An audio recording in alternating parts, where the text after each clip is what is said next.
ইরানে হামলা চালিয়ে মধ্যপ্রাচ্যে সর্বোচ্চ সেতু ধ্বংস করেছে যুক্তরাষ্ট্র ও ইসরায়েল।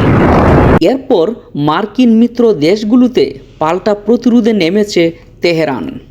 এদিকে ইরানের বিরুদ্ধে অত্যাধুনিক সব যুদ্ধবিমান ব্যবহার করেছে যুক্তরাষ্ট্র।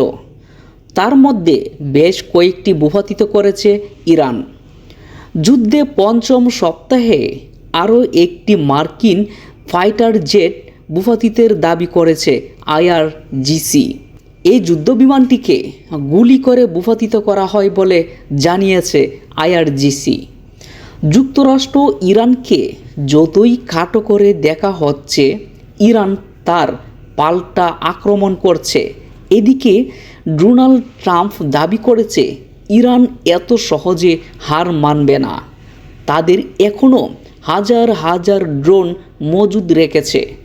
যতক্ষণ পর্যন্ত এইগুলো ধ্বংস না হবে ততক্ষণ পর্যন্ত যুদ্ধ চালিয়ে যাওয়ার হুমকি দিয়েছেন ডোনাল্ড ট্রাম্প। অপরদিকে একের পর এক যুদ্ধ বিমান ভূপাতিতর খবর পাওয়া গেলেও যুক্তরাষ্ট্র কিছুতেই তা স্বীকার করছে না। অন্যদিকে ইরানের পারমাণবিক বিদ্যুৎ কেন্দ্রে হামলার প্রতিক্রিয়া জানিয়েছেন তেহরান।